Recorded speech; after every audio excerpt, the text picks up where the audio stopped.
आज indices negative में close हुए, लेकिन आज का ट्रेडिंग सेशन रेंज बाउंड था। निफ्टी 50 के 27 स्टॉक्स में आज गिरावट नजर आई। निफ्टी सेक्टोरल इंडाइसेस में आईटी और ऑटो टॉप गेनर्स थे, वहीं पर दूसरी ओर मीडिया और रियल्टी टॉप लूजर्स थे। ये रही आज की टॉप स्टोरीज। रिलायंस रिटेल और फ्यूचर रिटेल के मर्जर को रोकने के लिए अमेजॉन की अपील को सुप्रीम कोर्ट ने आज अपहोल्ड किया। कोर्ट ने कहा है कि सिंगापुर आर्बिट्रेटर का अक्टूबर में दिया गया ऑर्डर इंडिया में भी वैलिड और एप्लीकेबल है। इस ऑर्डर ने डील को होल्ड पर डाल दिया था। अब इसी के चलते रिलायंस इंडस्ट्रीज और फ्यूचर ग्रुप इंडस्ट्रीज के शेयर्स गिरे।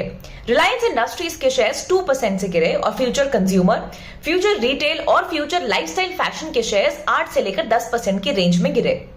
जून क्वार्टर में वोल्टास का consolidated net profit 49% year on year बढ़ा। रेवेन्यू में 37% की बढ़त की वजह से प्रॉफिट को बूस्ट मिला। पीक समर सीजन में लॉकडाउन के कारण कंपनी के एयर कंडीशनर बिजनेस पर असर पड़ा। ये सेगमेंट में सिर्फ 10% की वॉल्यूम ग्रोथ दिखाई दी है, लेकिन कंपनी को इलेक्ट्रोमैकेनिकल प्रोजेक्ट सेगमेंट में 67% की बढ़त दिखाई दी है। इसी की वजह से ओवरऑल रेवेन्यू ग्रोथ को बूस्ट मिला है। स्ट्रॉन्ग रिजल्ट्स के बाद भी कंपनी के शेयर्स आज फ्लैट थे। Civil construction company JMC projects ने कहा है कि कंपनी के वाटर बिजनेस को रुपीज 1451 करोड़ के ऑर्डर्स मिले हैं। इन ऑर्डर्स से कंपनी का क्लाइंट पोर्टफोलियो एक्सपैंड होगा। अब इस फिस्कल ईयर में कंपनी को रुपीज 6000 करोड़ के ऑर्डर्स मिले हैं। जून 2021 तक कंपनी की ऑर्डर बुक रुपीज 15,961 करोड़ थी, जो कि फाइनेंशियल ईयर 21 के रेवेन्यू के 4 गुना है। जेएमसी प्रोजेक्ट्स के शेयर्स आज ऑलमोस्ट 2% से बढ़े हैं।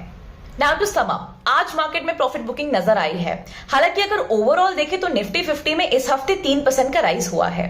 2 महीनों की कंसोलिडेशन के बाद ये एक स्ट्रॉन्ग ब्रेकआउट था। अगले हफ्ते इन्फ्लेशन नंबर्स रिलीज होंगे और आरबीआई इन्फ्लेशन को फाइनेंशियल ईयर 22 के लिए 5.7% पे प्रोजेक्ट कर रही है। ये न्यूज़लेटर पसंद आया तो subscribe to Upstox YouTube channel so that you get all our latest stock market updates. To read the English newsletter, click the link in the description below.